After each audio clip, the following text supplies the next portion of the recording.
बंधन से मुक्त होने पर वसुदेव जी नंद के छकड़े के पास आए। नंद बड़े प्रसन्न दिखाई दे, मुझे पुत्र हुआ है, यह सोचकर वे फूले नहीं समाते थे। वसुदेव जी ने भी कहा, बड़े सौभाग्य की बात है कि इस समय वृद्धावस्था में आपको पुत्र हुआ है। अब तो आप लोगों ने राजा का वार्षिक कर चुका दिया होगा जिसके लिए यहाँ आए थे। यह काम पूरा हो गया है।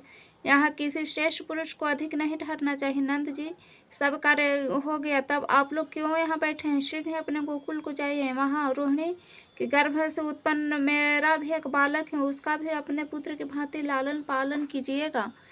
वसुदेव जी के यूँ कहने पर नंद आदि गोप छकड़ों पर सामान लाद कर वहां से चल दिए। उनके गोकुल में रहते समय रात में बालकों की हत्या करने वाली पुतना आई और सोते हुए श्री कृष्ण को लेकर अपने स्तन पिलाने लगी। पुतना रात में जिस जिसके मुख में अपना स्तन डालते उस बालक का शरीर क्षण भर में निर्जीव हो जाता था। श्री कृष्ण ने उसके स्तन को दोनों हाथों से पकड़कर खूब जोर से दबाया और क्रोध में भरकर उसके प्राणों सहित दूध पीना आरंभ कर दिया। उस राक्षसी के शरीर की नस नाड़ी बंधन छिन्न भिन्न हो गए। वह जोर जोर से कराहती हुई पृथ्वी पर गिर पड़ी। उस समय उसका शरीर भयानक हो गया। पुतना का चित्कार सुनकर समस्त व्रजवासी भय के मारे जाग उठे। उन्होंने आकर देखा पुतना मरी पड़ी और श्री कृष्ण उसकी गोद में बैठे हैं। देखकर माता यशोदा थर्रा उठी और श्री कृष्ण को शीघ्र ही गोद में उठाकर गाय की पूंछ घुमाने आदि के द्वारा अपने बालक के ग्रह दोष को शांत किया।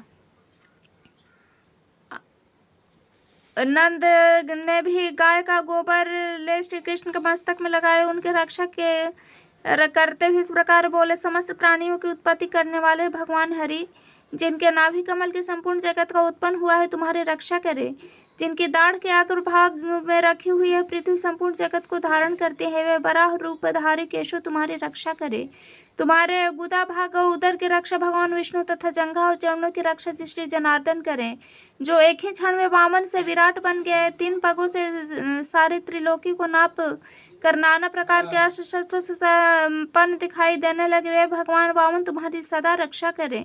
तुम्हारे सिर की गोविंद तथा कंठ की केशव रक्षा करें। मुख, बाहु, प्रबाहु, कोहनी के नीचे भाग, मन और संपूर्ण इंद्रियों के अखंड ऐश्वर्यशाली अविनाशी भगवान नारायण रक्षा करे। भगवान वैकुंठ दिशाओं में, मधुसूदन दिशाओं में, कोणों से ऋषिकेश, आकाश में और पृथ्वी को धारण करने वाले भगवान अनंत पृथ्वी पर तुम्हारी रक्षा करें।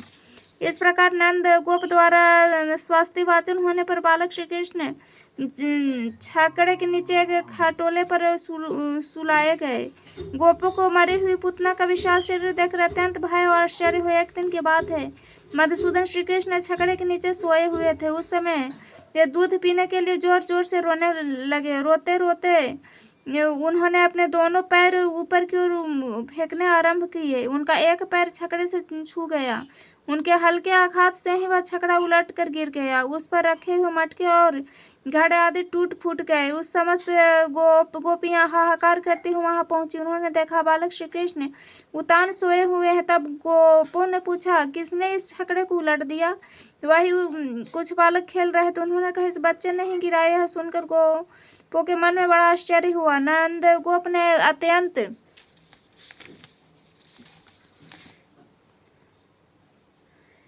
विस्मित होकर बालों को गोद में उठा लिया और यशोदा ने भी आश्चर्यचकित होकर टूटे फूटे भाड़ों के टुकड़े और छकड़े की दही, फूल, फल और अक्षत से पूजा की।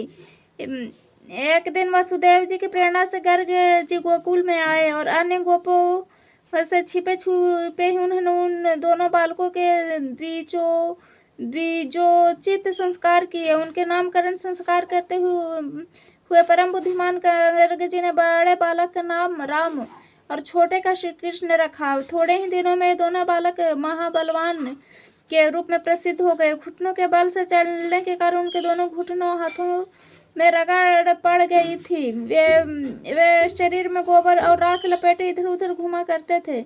यशोदा और रोहिणी उन्हें रोक नहीं पाती थी। कभी गांवों के बाड़े में खेलते खेलते बछड़ों के बाड़े में निकल जाते, कभी उसी दिन पैदा हुए बछड़ों की पूंछ पकड़कर खींचने लगते थे। वे दोनों बालक एक ही स्थान पर साथ साथ खेलते और अत्यंत चपलता दिखलाते थे। एक दिन जब यशोदा उन्हें किसी प्रकार से रोक न सकी, तब उनके मन में कुछ क्रोध आया। उन्होंने अनायास ही बड़े बड़े कार्य करने वाले श्री कृष्ण की कमर में रस्सी कस दी और उन्हें उखल से बांध दिया।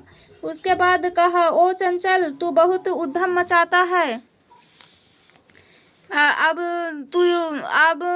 तुझ में समर्थ हो तो जा। यूं कहकर गृह स्वामिनी यशोदा अपने कामकाज में लग गई। जब यशोदा घर के काम धंधे में फंस गई, तब कमल नयन श्री कृष्ण उखल को घसीटते हुए दो अर्जुन वृक्षों के नीचे जा निकले। वे दोनों वृक्ष जुड़वे उत्पन्न हुए थे। उन वृक्षों के बीच में तिरछी पड़ी हुई उखली ज्यों ही उन्होंने खींची, उसी समय ऊंची शाखाओं वाले दोनों वृक्ष जड़ से उखड़ कर गिर पड़े।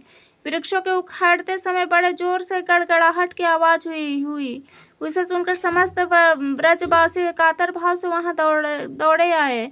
आने पर उसने देखा कि वे दोनों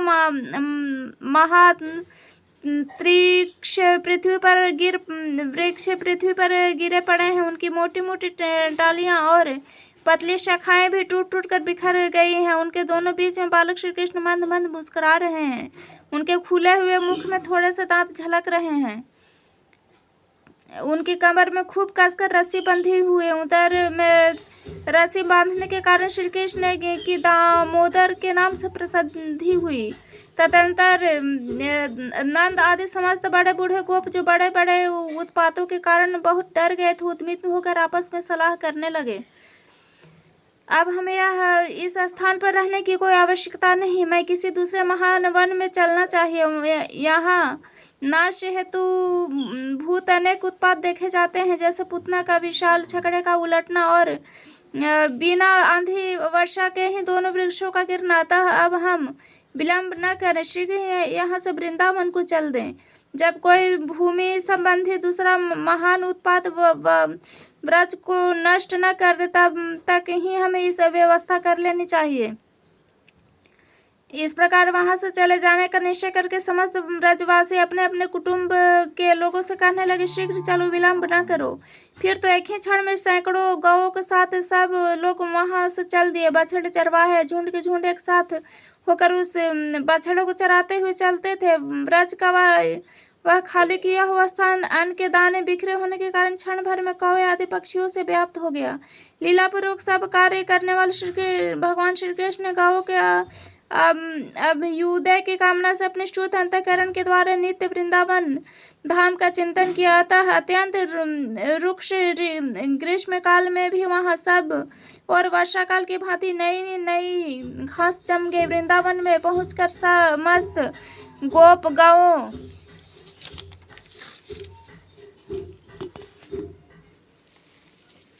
का समुदाय चारों ओर से अर्धचंद्राकार बछड़ों के बाड़ लगाकर बस गया। तत्पश्चात बलराम और श्री कृष्ण बछड़े की चरवाही करने लगे। गोष्ठ में रहकर वे दोनों भाई अनेक प्रकार की बाल लीलाएं किया करते थे। मोर के पंख का मुकुट बनाकर पहनते, जंगली पुष्पों को कानों में धारण करते, कभी मुरली बजाते, कभी पत्तों को लपेटकर उन्हीं के छिद्रों से तरह तरह की ध्वनियां निकालते थे। दोनों काक पक्ष धारी बालक हंसते खेलते हुए उस महान वन में विचरण करते थे। कभी आपस में एक दूसरे को हंसाते खेलते और कभी दूसरे ग्वाल बालों के साथ बालोचित क्रीड़ाएं करते फिरते थे। इस प्रकार कुछ समय बीतने पर बलराम और श्री कृष्ण 7 वर्ष के हो गए, जो संपूर्ण जगत का पालन करने वाले हैं। वे उस महाव्रज में बछड़े के पालक बने हुए। धीरे धीरे ग्रीष्म ऋतु के और वर्षा का समय आ गया। मेघों की घटा से संपूर्ण आकाश आच्छादित हो गया। निरंतर धारावाहिक वृष्टि होने से संपूर्ण दिशाएं एक सी जान पड़ती थी। पानी पड़ने से नई नई घास उग आई। स्थान स्थान पर वीर बहुटियों से पृथ्वी आच्छादित हो गई। जैसे पन्ने के फर्श पर लाल मणि की ढेरी शोभा पाती हो, उसी प्रकार वीर बहुटियों से ढकी हुई हरी भरी पृथ्वी सुशोभित होती है। जैसे नूतन संपत्ति पाकर उद्धत मनुष्यों के मन कुमार्ग में प्रवृत्त होने लगते हैं, उसी प्रकार वर्षा के जल से भरी हुई नदियों का पानी बांध तोड़कर तट के ऊपर से बहने लगा। संध्या होने पर महाबली राम और श्री कृष्ण इच्छानुसार व्रज में लौट आते और अपने समय वैराग ग्वाल बालों के साथ देवताओं की भांति क्रीड़ा करते किया करते। व्यास जी कहते हैं, एक दिन के बाद श्री कृष्ण अपने बड़े भाई बलराम को साथ लेकर लिए बिना ही वृंदावन के भीतर गए। ग्वाल बालों के साथ विचरने लगे। जंगली पुष्पों का हार पहनने के कारण वे बड़े सुंदर दिखाई देते थे। घूमते घूमते श्री कृष्ण चंचल लहरों से सुशोभित यमुना के तट पर गए, जो तट पर लगे हुए फेनों के रूप में मानो सब और हास्य की छटा बिखेरे रहती थी। उस समय यमुना में एक काली नाग का कुंड था, जो विषाग्नि कारणों से दूषित होने के कारण अत्यंत भयंकर हो गया था। श्री कृष्ण ने उस भयानक कुंड को देखा। उसकी फैली हुई विषाग्नि से तट के बड़े बड़े वृक्ष दग्ध हो गए थे। वायु के आघात से जो जल में हिलोरे उठते थे, उससे वे जल के छींटे चारों ओर पड़ते थे। उनका स्पर्श हो जाने पर पक्षी जलकर भस्म हो जाते थे। वह महाभयंकर कुंड मृत्यु का दूसरा मुख था। उसे देखकर भगवान मधुसूदन ने सोचा, इस कुंड के भीतर दुष्ट आत्मा काली नाग रहता है, जिसका विष ही शस्त्र है।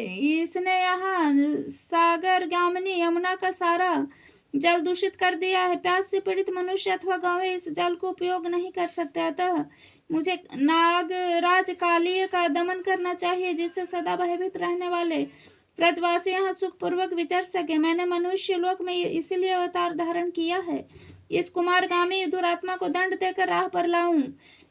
वहां पास ही बहुत से शाखाओं से पान कदम का वृक्ष, उसी पर चढ़कर जीवों का नाश करने वाले इस सर्प के कुंड में कूदूंगा। ऐसा भी निश्चय करके भगवान ने अच्छी तरह कमर कस ली और वेग पूर्वक नागराज के कुंड में कूद पड़े। उनके कूदने से वह महान कुंड क्षुब्ध हो उठा।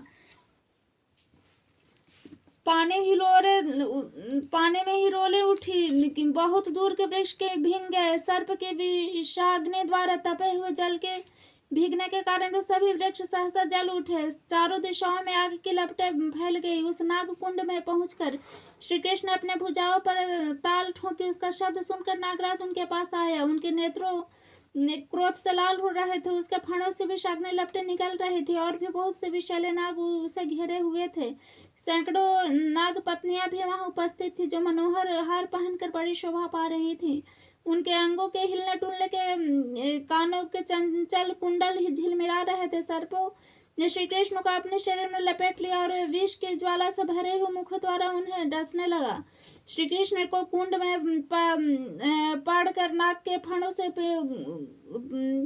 कोड़े देखकर ग्वाल बाल रज में दौड़ा। शोक का कुल होकर रोते हुए बोले, ब्रजवासियों, श्री कृष्ण काल डूब कर मूर्छित हो गए हैं। नागराज उन्हें खाए लेता है, तुम जल्दी जाओ, विलंब न करो। यह सुनकर मानो गोपों पर वज्र टूट पड़ा है। समस्त गोप और यशोदा आदि गोपियां तुरंत काली हृदय पर दौड़ी आई। हाय हाय, मेरे प्यारे श्री कृष्ण कहाँ है? इस प्रकार विलाप करती हूँ गोपियां अत्यंत व्याकुल हो उठी और यशोदा के साथ गिरती पड़ती हूँ वहां आई। नंद गोप, अन्य गोपगण तथा अद्भुत पराक्रमी बलराम श्री कृष्ण को देखने के लिए तुरंत यमुना तट पर जा पहुंचे। पुत्र का मुख देखकर नंद गोप और माता यशोदा दोनों जड़वत हो गए। अन्य गोपियां भी शोक के आतुर से दौड़ते हुए श्री कृष्ण को देखने लगे।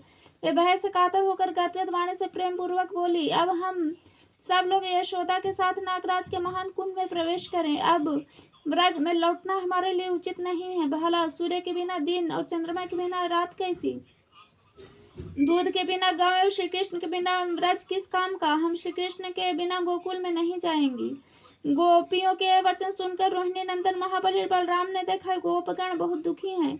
उनकी आंखें आंसुओं से भीगी हुई है। नंद जी ने अपने पुत्र के मुख पर दृष्टि लगाए अत्यंत कातर हो रहे हैं। यशोदा अपनी सुध बुध खोए बैठी है। तब उन्होंने अपने संकेतमयी भाषा में श्री कृष्ण को उनके महात्म्य का स्मरण दिलाते हुए कहा है, देवेश्वर, तुम क्यों नहीं इस प्रकार मान भाव व्यक्त कर रहे हो? क्या इस बात को नहीं जानते कि तुम इन मानवों से भिन्न साक्षात परमात्मा हो? तुम ही इस जगत के केंद्र हो। देवताओं का आश्रय भी तुम ही हो। तुम ही त्रिभुवन की सृष्टि, पालन और संहार करने वाले त्रयमय परमेश्वर हो। इस दोनों इस समय यहाँ अवतरित हुए हैं। इस ब्रज में गोप गोपियां भी हमारे बांधव हैं, सब कि सब तुम्हारे लिए दुखी हो रहे हैं, फिर क्यों अपने इस बंधुओं को की उपेक्षा करते हो? तुमने मनुष्य भाव अच्छी तरह दिखा दिया, चलो बालोचित चपलता दिखाने में कोई कमी नहीं की। अब यह खेल रहने दो और दांतों से ही अस्त्र का काम लेने वाले उस दुरात्मा नाग का दमन करो। बलराम जी के द्वारा इस प्रकार स्मरण दिलाने पर श्री कृष्ण के होठ मंद मुस्कान से खिल उठे। उन्होंने अंगड़ाई लेकर अपने शरीर को सांपों के बंधन से छुड़ा लिया और दोनों हाथों से उनके बीच फाड़ों को नीचे झुकाकर उसी पर चढ़कर गए और शीघ्रतापूर्वक पैर चलाते हुए नृत्य करने लगे। श्री कृष्ण के चरणों के आघात से उन नाग के फाड़ में कई घाव हो गए। वह जिस फाड़ को ऊपर उठाता उसी को भगवान अपने पैरों से झुकाकर दबा देते थे। श्री कृष्ण के द्वारा कुचले जाने से नागों को चक्कर आने लगा। वह मूर्छित होकर डंडे की भांति पृथ्वी पर गिर पड़ा। उसने मुख से बहुत रक्त वमन किया। उसके मस्तक और गर्दन टेढ़े हो गए। मुख से रक्त की अजस्र धारा बह रही है। देखकर नागराज की पत्नियां भगवान मधुसूदन की शरण में आई और नाग पत्नियां बोली, देवेश्वर, हमने तो आपको पहचान लिया। आप सबके ईश्वर और सबके सबसे उत्तम है, अचिंत्य परमोचित स्वरूप हो, ब्रह्म है। उसी का अंशभूत आप परमेश्वर और देवता भी जिस स्वयंभू प्रभु की स्तुति करने में समर्थ नहीं हुए हैं, उन्हीं के स्वरूप का वर्णन हम कैसे साधारण स्त्रियां कर सकती हैं? संपूर्ण पृथ्वी, आकाश, जल, अग्नि, वायु रूप ब्रह्मांड, जिनके छोटे से अंश का भी अंश है, उन भगवान की स्तुति हम कैसे कर सकती हैं? जगन्नाथ, हम बड़े कष्ट में पड़ गए हैं, आप हम पर कृपा करें। पर यह नाग अब प्राण त्यागना चाहते हैं, हमें पति की भिक्षा दे। उनके इस प्रकार स्तुति करने पर कालिय नाग को कुछ आश्वासन मिलता था। उनका शरीर अत्यंत शीतल हो गया था, तो भी धीरे धीरे बोला, देवेश्वर, मुझ पर प्रसन्न हो। नाथ, आप में अणिमा आदि 8 ईश्वर स्वाभाविक, आपसे बढ़कर अनंत कभी भी उनकी स्थिति नहीं होती। आप परमेश्वर की मैं क्या स्तुति करूं? आप पर हैं, पर के भी आदि कारण, आपकी प्रवृत्ति भी आपसे ही हुई। परमात्मन, आप पर से भी पर हैं, फिर मैं कैसे आपकी स्तुति कर सकता हूँ? ईश्वर, अपने जाति रूप और स्वभाव से मुझे जैसा बनाए उसी के अनुसार मैंने चेष्टा की है। देवेश, यदि इस सब के विपरीत कोई चेष्टा करे तो मुझे दंड देना उचित हो सकता है, क्योंकि आपका ही ऐसा आदेश है। तथापि आप जगत के स्वामी हैं, आपने मुझको दंड दिया है, उसे मैं सहर्ष स्वीकार किया, क्योंकि आपसे मिला हुआ दंड भी वरदान है। अब मेरे लिए दूसरे वर की आवश्यकता नहीं। हे अच्युत, आपने मेरे बल का नाश किया, मेरे विष को भी हर लिया, पूर्ण रूप से मेरा दमन भी कर दिया। अब एकमात्र जीवन रह गया, उसे छोड़ दीजिए और कहिए आपकी सेवा क्या करूं? श्री भगवान बोले, सर्प, अब तुम यहाँ यमुना जल में कदापित न रहना, अपने मृत्यु और परिवार के साथ समुद्र के जल में चले जाओ। नाग, तुम्हारे मस्तक पर मेरे चरण चिन्ह देखकर नागों के शत्रु गरुड़ तुम पर प्रहार नहीं करेंगे। यो कहकर भगवान श्री कृष्ण ने नागराज को छोड़ दिया। वह श्री कृष्ण को प्रणाम कर समुद्र को चला गया। उसने सबके देखते देखते सेवक, संतान, बंधु बांधव और पत्नियों के साथ सदा के लिए वह कुंड त्याग दिया। सर्प के चले जाने पर गोपों ने दौड़कर श्री कृष्ण को छाती से लगाया, वो मानो ये मारकर पुनः लौट आए हों। उनके नेत्रों से आंसू निकल कर श्री कृष्ण के मस्तक पर गिरने लगे। कुछ गोप विस्मित होकर श्री कृष्ण की स्तुति करने लगे। यमुना नदी का जल विष रहित हो गया देखकर समस्त गोपों की बड़ी प्रसन्नता हुई। गोपियां श्री कृष्ण की मनोहर लीलाओं का गान करने लगी और ग्वाल बाल उनके गुणों की प्रशंसा करने लगे। उनके सबके साथ श्री कृष्ण ब्रज में आए।